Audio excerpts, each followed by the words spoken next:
Donc bonjour à tous. Voilà, comme le titre l'indique, comment se protéger contre un problème d'arnaque où les systèmes d'authentification aujourd'hui ont bien du mal à intervenir. Pour info, l'année dernière, je vous avais fait une petite conférence sur comment pirater une application blockchain, qui était une application de vote en l'occurrence. Donc c'était assez négatif sur la décentralisation. Là, j'ai fait un peu l'inverse. Je vais essayer de vous expliquer un petit peu comment construire correctement avec la notion de décentralisation. Donc je suis François-Xavier Thoras. Voilà, je suis le président cofondateur. Mon cofondateur ici, Jean, est aussi dans la salle.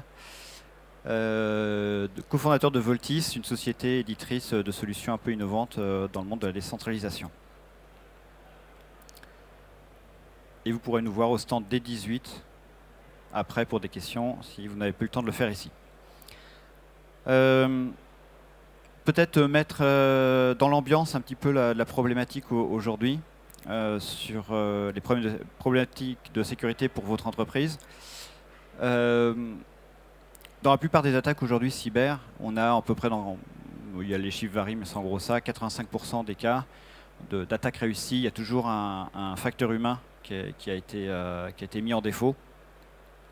Voilà, c'est vraiment la grosse problématique. On fait beaucoup de formations, etc. pour essayer de régler ce problème. On a une grande complexité à gérer, des normes de plus en plus importantes au sein de l'entreprise pour pouvoir lutter contre ces attaques et survivre. On multiplie les circuits d'authentification. Oh, sorry. I'm back to English, sorry. Yeah, I started in French, but I will make it in English. So we have basically 85% of human factor in successful attacks. One step usually is a human factor failure. And now your company has to deal with lots of complexities, lots of norms, standards to apply, formations for your employees. You are multiplying the way to verify the authentication, multi-factor, using different tools, and people don't understand anymore, your employees, and usually they try to escape the complexities by, writing complex password on a paper, on a post-it, or whatever. Then now you have a new kind of threat with AI. Basically, you are able to reproduce any kind of aspect of your human factor. Maybe some of you have heard about FraudGPT. FraudGPT is like a dark web version of ChatGPT, where basically you asking, okay, here is the website I want to phish. Create a new website looking exactly the same.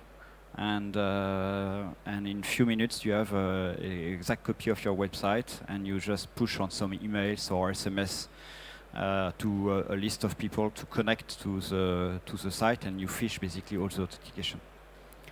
You have other things, of course. FraudGPT helps you to make to write an email that is looking exactly like your president or your CEO of your company. And you really think that this is your CEO that has written the email. They can make videos. Maybe some people, some of you have heard about this deepfake video setup that basically reproduced the people in your company. It was complete deepfake just to convince some employees to make some transaction. I think it was $22 million transactions. And then after a third part is sovereignty. Usually all this thing is very complex now, and companies, they don't have time, they don't have the knowledge, and it's very complex. So they just externalize all the authentication and all the security to third-party companies, mostly GAFAM. And if, with the rise of geopolitical tensions, maybe you have some companies that have some very sovereign serious, they are dealing with data that are very very sensitive, and you don't want to have external companies having access.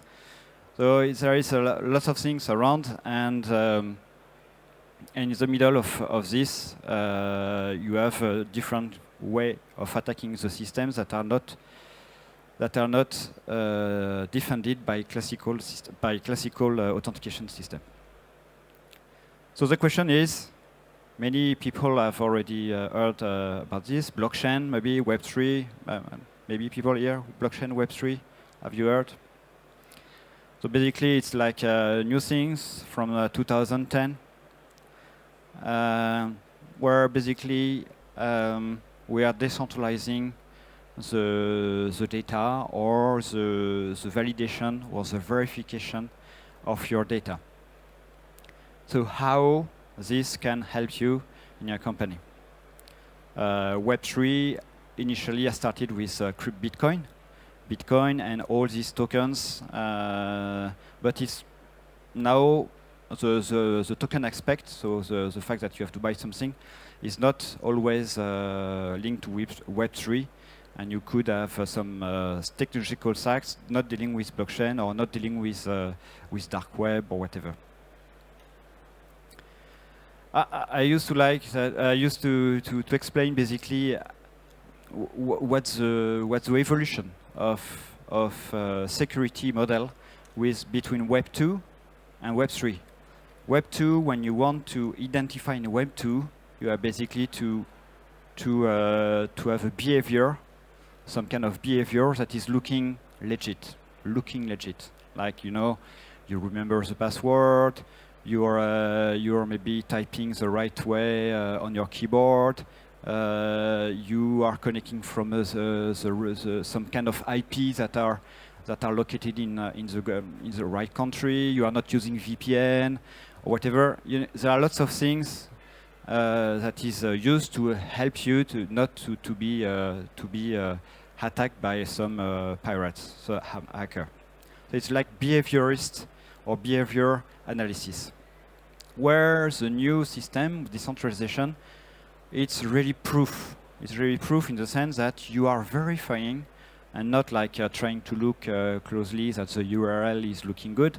You are just verifying, cryptographically verifying that the information is legit. And that's a big difference I will explain a bit later. So basically, in the world of identity, what is Web3 in world by identity is that I can prove my identity and nobody else can do it. Nobody else can do it. They cannot guess anything. And any information you send cannot be exploited to steal your identity. And on the other hand, you are verifying as well. It's probably the most important part is that any data you get through this kind of architecture, you are able to verify yourself. You are not saying, okay, this server, this SSO, this IAM, donc Identity and Access Management, is verifying for me. So I'm connecting with Google, I'm connecting with this, they are verifying, and then after I can make the next step. No, you are doing it yourself. So even if it's not available, for instance, I don't know, a mail is not working, the server is not working, you can still verify. And then after, the third concept is that you have a list of contacts. It's called Web of Trust. I will make some pictures to make it clearer. You have a list of contacts. The speech just before was talking about certificate management, PKI. Is exactly that. PKI is like centralized version of dealing with proofs, and I will present something decentralized. Architecture. All the way, you have a database somewhere. When you connect, you don't know usually, but you have a database. Maybe there are several databases where you have some identification. username, mostly username, password, not in clear, but password, and some hints for multi-factor. And the database, this database, is like the policeman. They are checking for you everything, the data. When you send some data, they are checking for you. Now this database is more and more complex. Now there are this database. If you are using Google Connect, or connect with Google, or connect with Microsoft, they are ingesting lots of things, like your data from your social networks. They are connecting the IP you are using to connect, the time you are connecting, who you are connecting to, etc. And then after, when you connect again, they are just basically making some assumption to see, okay, it's look legit because we have seen that before, and you are seeing. So basically, all these databases, they are growing with all your personal data, but lots of things, very lots of things. So it's a bit problematic. And this data, of course, is used after for marketing purpose. So they are sold to a third party to be able, I want to address people that are, I don't know, connecting regularly to this site and with this behavior, that are spending this much and everything. This is the same database now. Web3 is different. So I'm introducing basically a concept which is not new concept. It's as old, almost as old as the computer cryptography, because one of the inventor of cryptography, modern cryptography, is called Phil Zimmermann. He has developed PGP. PGP, again, you have got some hints in the previous speech. In 1992, he just devised what is a web of trust. So basically, it's you are a key. You are a key. You are not like a username, an email. You are not, coming from a country. You are not like even not something legal. You are not an ID card or whatever. You are just a key. And then after, you connect with people via signing parties. They called it at the time signing party, and you connect with your key, the key of your computer, the key of your server, and everything. And you have a list of key, a list of contact, which is more than contact. It's just everything you connect with. It's called Web of Trust. So it's something from Phil Zimmermann in 1992. So this is you, but then after, when you scale with lots of people, on the left we have a system where basically we are gearing towards the identity federation. So basically you are using identity federation when you click, connect with Google, connect with Microsoft, connect with Facebook or Meta, where basically all these databases of identity are performing the check for you.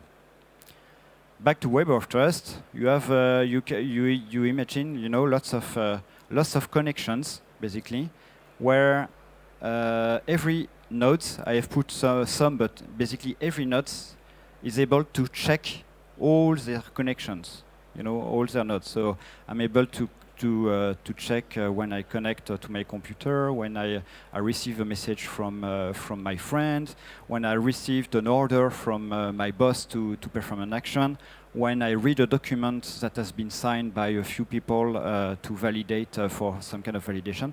I am able to validate myself. I'm not performing any trust for anything. That's basically the decentralization topology. Okay, but now how you store the data of this?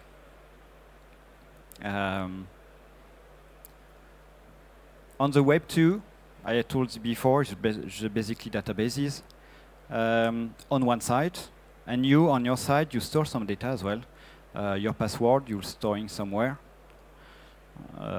Preferably not on paper. Preferably you are not using a very simple password to guess and everything. And usually we recommend for security to use a password manager and a set of tools to perform MFA, multi-factor. So basically, you have a phone where you can get a phone, a token, Google Authenticator or Microsoft Authenticator. On Web3, you have different tools. You are using a wallet, or what we call a wallet. It's a set of keys. So originally, a wallet was, to have the keys to get some bitcoins or Ethereum, so cryptocurrencies. But now W3C, so World Wide Web Consortium, in 2022 has published the first recommendation officially about DID on how to organize a wallet, basically. So it's a very new setup. Not a lot implemented in modern tools, but it will be coming. And on the other side, how do you store the whole graph of your web of trust? You have several options. It's optional in the sense that you don't have to store all the data somewhere of the connections. Most projects today are using blockchain. I don't know if you know some project like MyDID, Anima.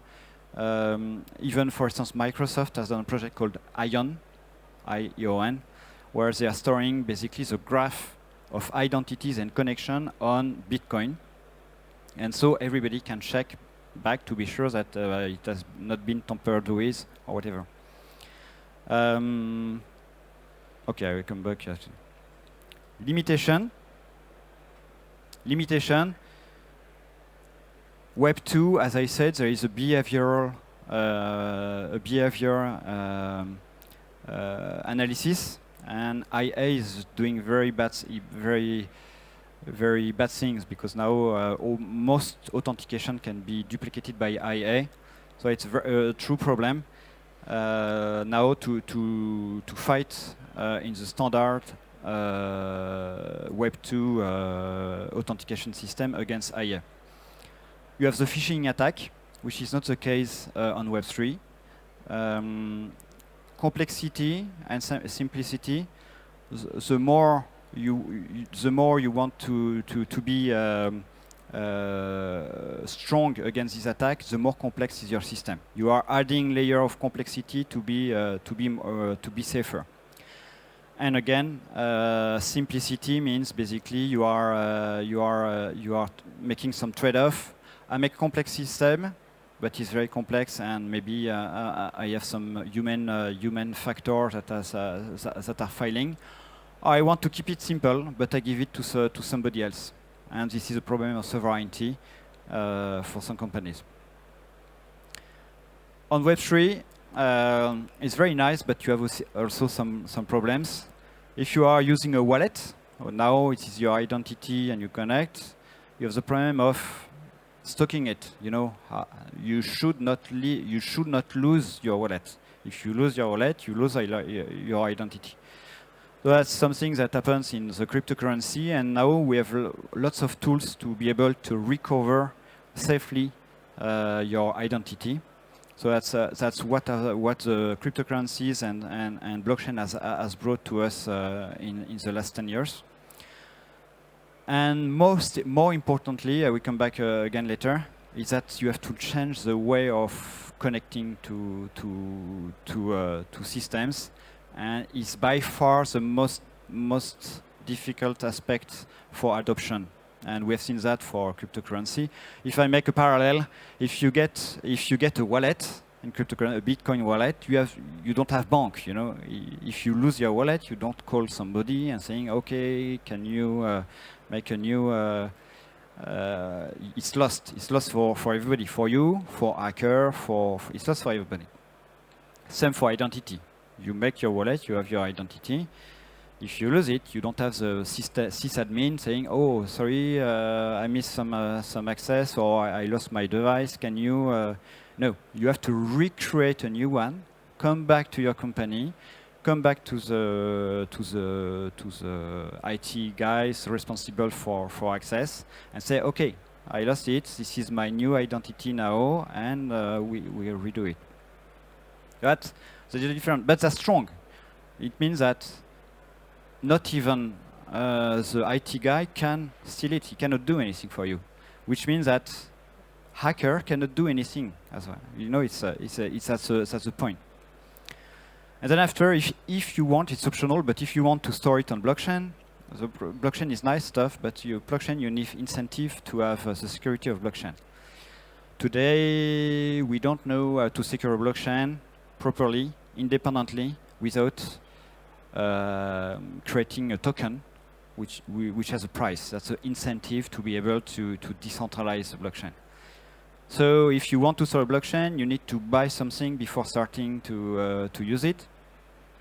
And then after, you may not want to publish in public all your connections.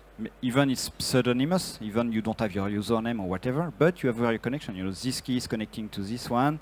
We see that, for instance, if you go on Bitcoin, we can track, you know, which wallet is going to which wallet, how much money. And sometimes we manage to find the scammers or whatever that have stolen via ransomware or whatever. So you don't want to have your all the data public at some point. So many initiatives today are trying to make some kind of complex cryptography. It's usually called zero knowledge proof, which is a field in cryptography in itself, to be able to say, okay, we publish everything, but only a subset of people are able to understand what it means, or who get some information.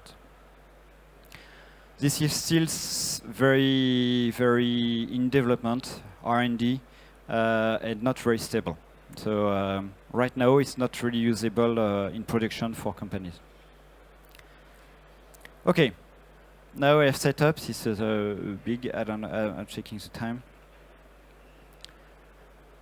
President scam is basically, in the simple terms, it's the general case is called supply chain attack. If you have heard it.